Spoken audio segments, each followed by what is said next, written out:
श्रोते हो, अनुभवांची वाटचाल या मुलाखतीच्या दुसऱ्या भागात कविता आणि साहित्य संमेलन याविषयी उज्ज्वला चंद्रशेखर धांडजी यांच्याकडून जाणून घेतलं. तर ऐकूया मुलाखतीचा तिसरा आणि शेवटचा भाग. ऐकूया, सायकलिंग, पाककला आणि कला हे छंद केवळ विरंगुळा नसून जीवनदान, आनंद, आरोग्य आणि उज्ज्वला धांडजी मॅडम यांनी छंदांना जीवनशैलीचा भाग बनवला आहे. तर या आनंददायी प्रवासाविषयी जाणून घेण्यासाठी आपण पुढच्या संवादाकडे वळूया. मॅडम, आपल्या व्यक्तिमत्वाचा एक महत्त्वाचा पैलू म्हणजे सायकलिंग. या प्रवासाची सुरुवात कुठून झाली हे जाणून घेणं नक्कीच रंजक ठरेल. सायकलिंगची आवड कशी लागली आणि हा प्रवास तुमचा कसा होता? सायकलिंग करताना आलेले अविस्मरणीय अनुभव आम्हाला सांगा. मॅडम ना, मला सायकलिंग करायला खूप आवडायचं. म्हणजे वेंगुर्ल्यात असताना माझ्या 2 सायकल होत्या.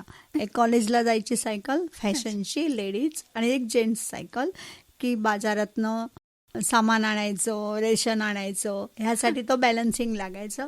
आणि त्याच्यानंतर ना आत्ता एक 4 वर्षापूर्वी मला वाटलं की आपण सायकल चालवावी. पण म्हटलं काय, आता हे आपलं वय नाही ना, 55 वर्ष झाल्यानंतर. पण तरी मी नवीन सायकल घेतली आणि मी ग्राउंडवरती ना फिरवायची. अच्छा. आपल्याला बॅलन्सिंग येतं ह्याचाच आनंद खूप होता. आणि मग माझा भाऊ आहे ना कनक रायडर्स चा मकरंद म्हणाला, ताई तू इथे फिरण्यापेक्षा ना हायवेला जा. एकदा तूच गेलीस तर एक वेळेला जास्त कॉन्फिडन्स येईल. म्हणून मग मी हायवेला जायला लागले. पण आपल्या बायकोवरती सगळ्यात जास्त विश्वास कोणाचा असतो तर नवऱ्याचा. त्यांना वाटलं की आता ही हायवेला जाऊन काहीतरी गोंधळ घातलं तर आपण घरात नको, म्हणून त्यांनी सायकल घेतली आणि माझ्या मागनं ते यायला लागले. अच्छा. हा तेवढ्यासाठी सायकली दोघांना पहिल्यापासून येत होत्या, पण ते आरोग्यासाठी फार उपयुक्त असतं. म्हटलं मला चालायला आवडत नाही, व्यायाम करायला आवडत नाही, तर सगळ्यात सोपा सायकलिंग असा तो उद्देश होता. आणि तिथे गेल्यावर त्याचवेळी कनक रायडरची स्थापना झालेली होते. सगळेजण फार उत्साहात होते. आमच्या सायकलला बॅटरी नव्हती. मग आम्हाला ना त्या बॅटरी अशा मिळालेल्या, ते शिकारीला जातात ना तसे आम्ही ते सकाळी पहाटे अशा त्या बॅटरी लावून जायचं. मग सकाळी म्हणायचे हा धांजी येत आहेत वाटतं. मग सगळ्यांचं कौतुक असायचं की तुम्ही दोघं येता, ताई तू हे करतेस असं करते. मग यातनं ना प्रोत्साहन मिळत गेलं आणि आमचं सायकलिंग सुरू झालं. आणि नशिबाने ना काय झालं की ज्यावेळी मी होते ना त्याच वेळी इथे एक ओरोसला पण एक कार्यक्रम झालेला सायकलिंगचा. त्या 25 किलोमीटरमध्ये माझा पहिला सहभाग होता. चॅलेंजिंग होता ते 25 किलोमीटर, पहिलाच अनुभव होता. पण ते सक्सेसफुल झाल्यावर मला खूप बरं वाटलं. खूप छान. त्याच्यानंतर मडगावला आम्ही 60 साठी गेलो. तर आमच्या ज्या सायकल्स होत्या ना त्या आम्ही फोल्ड केल्या आणि त्या आमच्या 4 व्हीलरमध्ये भरल्या. आणि ते आम्ही फोल्ड करून मग तिकडे गेलो. असेच सगळेजण आपापल्या सायकल फोल्ड करून आणलेल्या मडगावला आम्ही गेलो. आणि सगळ्यांनी काय सांगितलेलं की म्हणजे मकरंद माझा भाऊ असल्यामुळे तो मला ताई म्हणायचा, त्यामुळे सगळेच जण मला ताई म्हणायचे. ताई ना मडगावचा कार्यक्रम खूप छान असो 60चा, तर आपण तिथे जाऊया, तू त्याचा आनंद घे, जमेल तितकं चालव. मग काय नाही चालवलंच तरी चालेल. ते 35 किलोमीटर होतं मडगावला. मी म्हटलं आणि आम्ही गेलो. मग मी म्हटलं की तुम्ही काय तर जावा. नाही म्हणे, तुला इतक्या लांब कशासाठी आणले, तुला कम्प्लीट करावंच लागेल. आणि असं सगळ्यांच्या प्रोत्साहनाने ना तो खूप छान झालं. नंतर ना मी ऑनलाईन जे काय सायकलिंगच्या इव्हेंट्स होते ना ते अटेंड करत असताना मला एक दांडी मार्चचा प्रोग्राम मिळाला सायकलिंगचा. आणि स्ट्रावा ॲप माझं डाउनलोड होतं. साबरमती ते दांडी 12 मार्च 1930 महात्मा गांधींनी जो प्रवास सुरू केला होता तो 24 दिवस चालू होता. 6 एप्रिल 1930 ते दांडीला पोचले. 385 किलोमीटरचा तो प्रवास होता. मग असा तो एक इव्हेंट होता. तो इव्हेंट म्हणजे आमच्यासाठी चॅलेंज होतं. रोज 17 किलोमीटर त्यांनी 17 किलोमीटर ते चाललेले. ते 78 अनुयायी होते त्यांच्यासोबत. मग आपण 17 किलोमीटर सायकलिंग करायचं आणि सतत 24 दिवस. आणि एक दिवस जर तुम्ही नाही केलं तर तुम्हाला 34 किलोमीटर होणार. अच्छा. पण ते आम्ही ना चॅलेंज पूर्ण केलं आणि त्याच्यानंतर त्यांचं सगळं आलेलं. पण त्याच्यासोबत गांधी टोपी सुद्धा. हा एक ना सुंदर अनुभव मला सांगायला आवडेल. खूपच सुंदर अनुभव आहे. सायकलिंग मधून शरीर सशक्त होतं तर मन प्रसन्न राहतं आणि ही सकारात्मक ऊर्जा तुमच्या दुसऱ्या आवडीतही दिसून येते. पाककलेतूनही आपण स्वतःला सुंदर व्यक्त करता. तर मॅडम, तुमचा पाककला स्पर्धांमधील सहभाग आणि मिळालेले पुरस्कार याबद्दल काय सांगाल? हा, पाककला स्पर्धा इथे फक्त की नाही ज्यांना हौस असते त्याच तिथे पोचतात. हो. तिथे आपण जे काय कौशल्यपूर्ण नेलेलं असतं ना, त्यापेक्षा प्रत्येक गृहिणी ही स्वतःची किचन क्वीन असते. हो. प्रत्येकीच्या हाताला चव असते, प्रत्येक जण सुंदर पदार्थ करते, पण तिथपर्यंत नको, आम्हाला नको असं होतं. ते नको बाबा, हे जे आपल्या काय काय वेळेला इन्फिरियर आपण आपल्याला कमी समजतो ना, हे चुकीचं आहे. हो. की आपण मी तिथे जाते आणि पाककला स्पर्धेत थोडं कसं ठेवू का, प्रत्येक जण छान करतं, पण महत्वाची गोष्ट असं प्रेझेंटेशन. खरं. तुमचं प्रेझेंटेशन कसं आहे हे पण तितकंच महत्वाचं असतं. तर आदरणीय नीलम पालव मॅडम आहेत ना, त्यांच्या मिळून साऱ्या जणी हा ग्रुप आहे. 8 मार्चला त्यांचा वाढदिवस असतो आणि त्याच दिवशी आमचे सगळे इव्हेंट असतात. तर आणखी एक माझी ओळख काय माहिती आहे का, त्याने एक दिलेला असतो, ही थीम आहे. त्या थीम मधनं मी ना अजून वेगळ्या प्रकारे काहीतरी करून त्यातून तो मॅडमचा मी वाढदिवस साजरा करते. म्हणजे सगळ्यांना खूप उत्सुकता असते की धांजी मॅडम आता ह्या वर्षी कसा वाढदिवस साजरा करणार, आणि त्यांचं तितकंच त्यांचं कौतुक पण असतं, त्यांना पण आनंद तोच असतो. तर त्यात आनंद घेणं हे जास्त महत्वाचं. हो, खरं. कामाचा ताण आणि जबाबदाऱ्या वाढत असताना असे अनेक छंद माणसाला सावरतात. मॅडम, या सगळ्या पार्श्वभूमीवर एक महत्वाचा प्रश्न विचारा असं वाटतं, कामाच्या ताणातून बाहेर पडण्यासाठी हे छंद किती महत्वाचे आहेत? आता काय झालंय की चूल आणि मूल सांभाळून स्त्रीला ती पुरुषाच्या सोबत ती जाते. हो.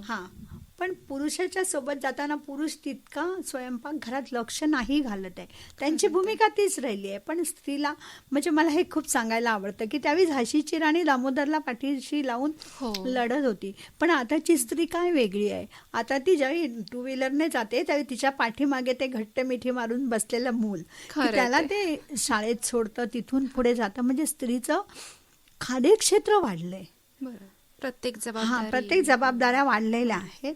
मग अशा वेळेला तिने फक्त इतकं करायचं की आपल्या मनाला जे आनंद मिळेल ते तिने करण्याचा सतत प्रयत्न करायचा. आणि पहिली गोष्ट, कोणतीही अपेक्षा ठेवायची नाही. सगळं चाललेलं असतं पहिलं पोटासाठी, हे कायम लक्षात ठेवायचं. आपली पहिल्यांदा घरातली सगळी कामं आटपायची आणि नंतरच या छंदाकडे वळायचं, असं माझं प्रामाणिक मत आहे. पहिल्यांदा घर महत्वाचं, मग बाकीचं. आपण करत गेलो ना मॅडम की आपल्याला मिळतो वेळ. खरं. आणि माझा तर वेळ रात्री 12 नंतर चालू होतो. खरंच तुम्ही स्वतः हे अनुभवत असताना इतर महिलांसाठी आपला दृष्टिकोन नक्कीच प्रेरणादायी ठरेल. तर जीवन सतत पुढे जात असतं आणि त्यासोबत नवे विचार, नवे छंद हे आकार घेतात. याच संदर्भात पुढील काळाबद्दल जाणून घ्यायला आवडेल.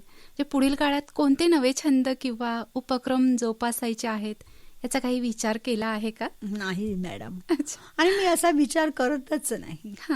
हे जे सगळं झालंय ना ते माझ्या हातून घडत गेलेलं आहे. म्हणजे मला काही करायचंय, मला सायकलिंग करायचंय, मला पाककलेत भाग घ्यायचा आहे, मला असं मी काही केलं नाही. जे काय आहे ना ते सहज घडत गेलेलं आहे. त्यामुळे त्याच्यानंतर काय करायचं माहीत नाही, पण नक्कीच देवावरती माझा विश्वास आहे. तो अलगद असं माझ्या पुढ्यात काहीतरी ताट वाढून ठेवेल आणि मी तिथे माझं चांगलं हे करण्याची प्रयत्न करेन. मॅडम, एवढंच नाही तर तुमच्या कार्यक्षेत्राचा आवाका खूप मोठा आहे. सायकलिंग, पाककला यासोबत तुम्ही मंचावरही तेवढ्याच आत्मविश्वासाने वावरता.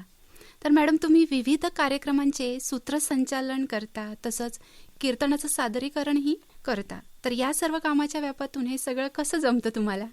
नाही मॅडम ना, पहिल्यापासून माझ्यात ते वक्तृत्व गुण होते, लहानपणापासून होते. पण मधल्या काळात मी म्हटलं ना 2007 पर्यंत मला संधीच नाही मिळाली. नंतर मी बोलत गेले. कणकवलीला जे वाचक स्पर्धा होतात कणकवलीत, त्या वाचक स्पर्धेत मी भाग घेते.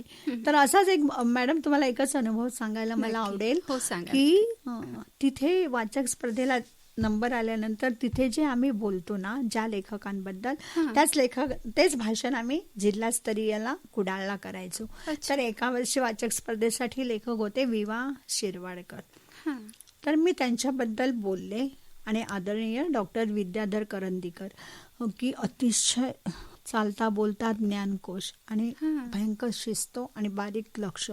आणि त्यांनी माझं परीक्षण केलं आणि ते मला म्हणाले झाल्यानंतर की तुम्ही आज खूप छान बोललेले आहात. मला असं वाटते की जिल्हास्तरीयला तुम्ही विवा शिरवाडकर यांच्या कैकयी या अलक्षित नाटकावर बोलावं. मी तुम्हाला सर्व मदत करेन, माहीत होईल, पण ह्यांचं हे कैकई हे खूप सुंदर नाटक आहे, हे लोकांपर्यंत पोहोचायला हवं. कारण कैकईला नेहमीच आपण दोष देत आलो. मी ते सादरीकरण केलं आणि डॉक्टर खूप सुखावले की ते म्हणाले की तुम्ही बोलता ते लोकांपर्यंत पोहोचतं, असं त्यांचं मत. म्हणजे हा फार मोठा सन्मान. त्याच्यानंतर ना मी कीर्ती कॉलेज दादर तिथे वाचक स्पर्धा होती, तिथे मी गेले, कैकई या नाटकावरती बोलले आणि तिथेही मला पुरस्कार मिळाला. म्हणजे त्यांना शब्द दिलेला की डॉक्टर मी जमेल तितकं हे नाटक मी जास्तीत जास्त लोकांपर्यंत पोहोचवण्याचा प्रयत्न करेन. विवा शिरवाडकर यांचं कैकई हे नाटक आणि त्याप्रमाणे मी तो शब्द पाळला आणि मला खूप समाधान मिळालं. आणि त्यामुळे काय झालं डोके का त्या स्पर्धेतनं बोलून बोलून तो सूत्रसंचालन करण्याचा एक आपल्याला कॉन्फिडन्स आला. हा असं सहज फक्त मी एक काय करते, कॉन्फिडन्सला आपण असं काही न वापरला, जी प्राप्त आपल्या समोरची परिस्थिती आहे किंवा संदर्भ आहेत ना, ते असं बोललं ना की लोकांना ते भावतं. जर तुम्ही असं त्याच आरोळी घेत बसलत ना की मग ते असं सगळं जुळवलेलं असतं. असं करता करता मग अनेक ठिकाणी बोलावतात. मी हौसेने जाते. आणि तुम्ही कीर्तनाचंही सादरीकरण करता, त्याविषयी काय सांगाल? कीर्तन पण ना देवाने पुढ्यात वाढून आणलेलं ताट. आदरणीय माधव गावकर सर आमच्या शेजारी राहतात. गेल्या वर्षी 1 तारखेला त्यांचा मला मेसेज आला, नवीन वर्षात आपण हे करतो ना संकल्प. हा ते महिनाभर पण नसतात, पण आपण संकल्प करतो. तर सर म्हणाले की मला असं वाटतं की तुम्ही कीर्तन करावं. मी म्हटलं नाही सर मला जमणार. मी बरं नाहीच जमणार असं म्हणायला हवं का शेवटी. ते म्हणाले नाही आपण प्रयत्न करूया. मग मी पूर्ण सकाळी उठून बाकीचं सगळं काम, दिवसभर बँक आल्यानंतर संध्याकाळी पाणी, देवाचा दिवा, इतकं सगळं करून 7 वाजता सरांकडे जायची. त्याच्यानंतर मी 2 तास बसायचो. आणि मग ते गायनाला ते पेटी, तबला, झांज, कसरतच होती. पण मी केलं, मी करण्याचा प्रयत्न केला. सरांनी खूप मेहनत करून घेतली माझ्याकडनं आणि माझ्या कार्यक्रमाला भरपूर गर्दी होती. का सांगा, उज्ज्वलाचं कौतुक होतंच, उज्ज्वला करणार, पण उज्ज्वलाला कीर्तन करायला जमणार ना ह्याची सगळ्यात जास्त सगळ्यांना भीती होती. हो हो कठीणच आहे ना ती गोष्ट आता. आणि मग सगळ्यांना अगदी खूप असं वाटत होतं, अगं ते असतं ज्यांना माहीत होतं ते, अगं तो पहिलं मंगलाचरण असतं, मग पूर्वरंग असतो, ते तुला माहीत आहे ना.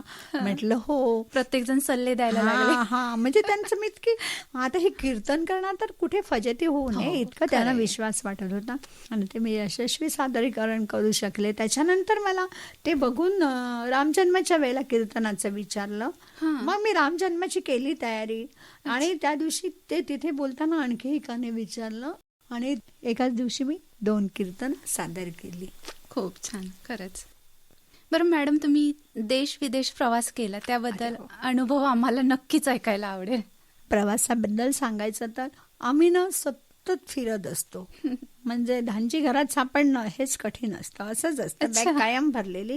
तर देश विदेश दौरे केलेच. पण ज्यावेळी आम्ही अंदमानला भेट दिली ना, त्यावेळी सावरकरांच्या सेल्युलर जेलला भेट दिली आणि तिथलं ते सगळं काळ्या पाण्याची शिक्षा म्हणजे काय असू शकते, म्हणजे असं मन सुन्नत झालं. म्हणजे मी तर सांगते प्रत्येकाला एकदा तरी तुम्ही अंदमानला जायलाच पाहिजे. ते बघायला हवं की आपण जे आता स्वातंत्र्य आपल्याला मिळालंय म्हणजे काय आहे, ते मिळवण्यासाठी काय कष्ट करावे लागले.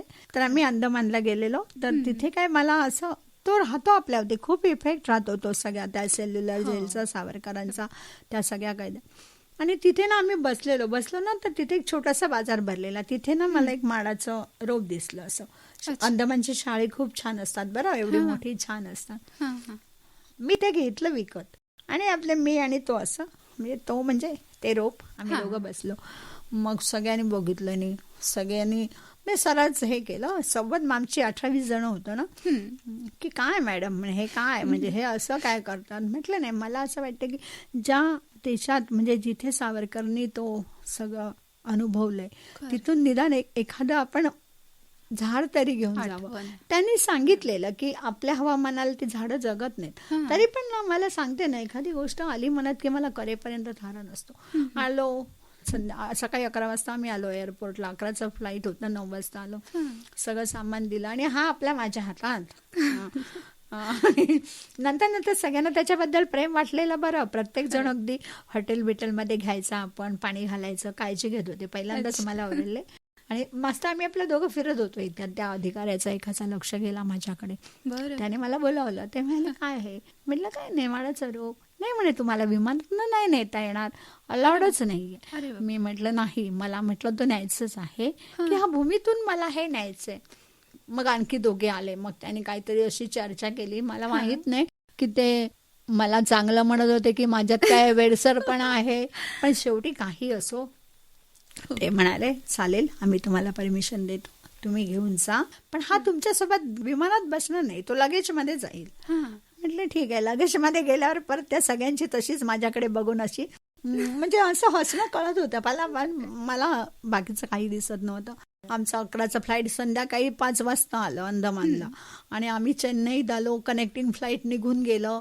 मग ते तिथे कर्मचारी होते, त्याने मग आम्हाला सांगितलं की तुमची दुसऱ्या विमानात व्यवस्था केली आहे. तो आम्हाला त्या 2 नंबर टर्मिनस पासून 18 पर्यंत धावत पळत गेलो आम्ही. आमचं सामान सगळं इथेच त्याच विमानात. फक्त हातातली पर्स घेऊन आम्ही गेलो. दुसऱ्या विमानात कनेक्टिंग फ्लाईटला बसून दिलं. आम्ही आलो आणि आल्यानंतर आमचं सामान तिथेच राहिलं आणि माडाचं झाड पण तिथेच राहिलं. मग 2 दिवसांनी त्यांचा फोन आला की तुमचं सगळं सामान गोव्यात आलंय, फक्त तुमचं माडाचं झाड येऊ शकत नाही. म्हणजे त्याला कल्पवृक्ष पुत्र असं नाव दिलेलं, तो येऊ शकत नाही. कारण त्या विमान कंपनीने नकार दिला. तरी नाही म्हटलं, तो मला हवाच. नंतर दुसऱ्या विमानाने तो एकटा आला प्रवास करून गोव्यात. आणि गोव्यातनं ते सगळं सामान मग त्यांनी आम्हाला गाडी करून आम्हाला पाठवलं. आणि त्याच्यात तो कल्पवृक्ष पुत्र पण होता. 4 दिवस त्यांनी त्याची काळजी पण घेतली. खूप छान. म्हणजे जे तुम्हाला साध्य करायचं होतं ते तुम्ही साध्य केलं. पण तो खूप छान. खूप छान. बरं, विशेषतः स्त्रियांसाठी हा मुद्दा फार महत्वाचा आहे. स्त्रियांना स्वतःसाठी वेळ काढण्याबाबत आणि त्या वेळेचा सदुपयोग कसा करायचा याबाबत शेवटी काय संदेश द्याल? नाही, ज्या गोष्टीपासून आपल्याला आनंद मिळतो ना, ती पहिल्यांदा आपण गोष्ट करायची. आपण फार काही सिद्ध करायला गेलो ना, हे मला करायचंय म्हटलं ना, की हातून काही घडत नाही. जे करताना मन शांत ठेवायचं. घरात शक्यतो अरेला कार्य करायचं नाही. त्याने काय होतं की आपण डिस्टर्ब होतो आणि आपले विचार क्षमता निघून जाते. आता माझं म्हणाल तर मी इथे जेवण करते त्यावेळी माझ्या भाषणाचे कागद बाजूला असतात. तिथल्या तिथे मी पाठ करत असते. कारण इतकं मला पेपर घेऊन बसायला मला वेळच नसतो. मग प्रत्येक स्त्रीने ना स्वतः अगदी पहिला सकारात्मक विचार करायचा आणि मग स्त्रियांना संदेश द्यायलाच नको. प्रत्येक स्त्री शक्ती ही इतकी परिपूर्ण आहे ना की जे तिला करायचं आहे त्याच्यासाठी ती वेळ काढतेच. फक्त प्रत्येकाने आनंदी राहायला हवं.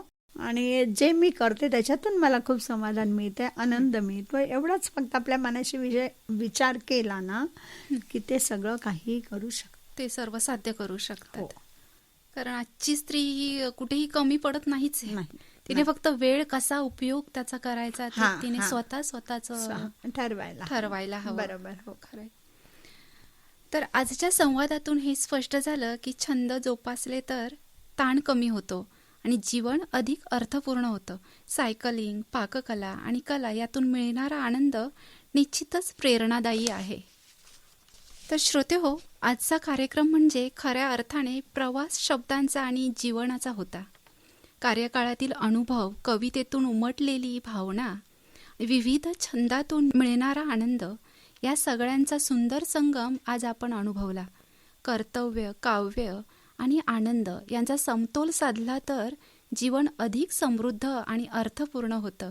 हेच उज्ज्वला धांडजी मॅडम यांनी आपल्या प्रवासामधून सिद्ध केलं. मॅडम, तुम्ही इथे आलात आणि खूप छान अनुभव आमच्या श्रोत्यांना सांगितले, त्याबद्दल आकाशवाणी परिवार आणि श्रोत्यांकडून आभार, धन्यवाद. आणि खरंच मॅडम, हा इतका सगळा प्रवास मला इथे आकाशवाणी सिंधुदुर्ग नगरी इथे तुमच्यासोबत सांगताना मला ते क्षण परत नव्याने अनुभवता आले. आणि आपण इथे मला बोलावलं यासाठी मी पण आपले आभार मानते. धन्यवाद.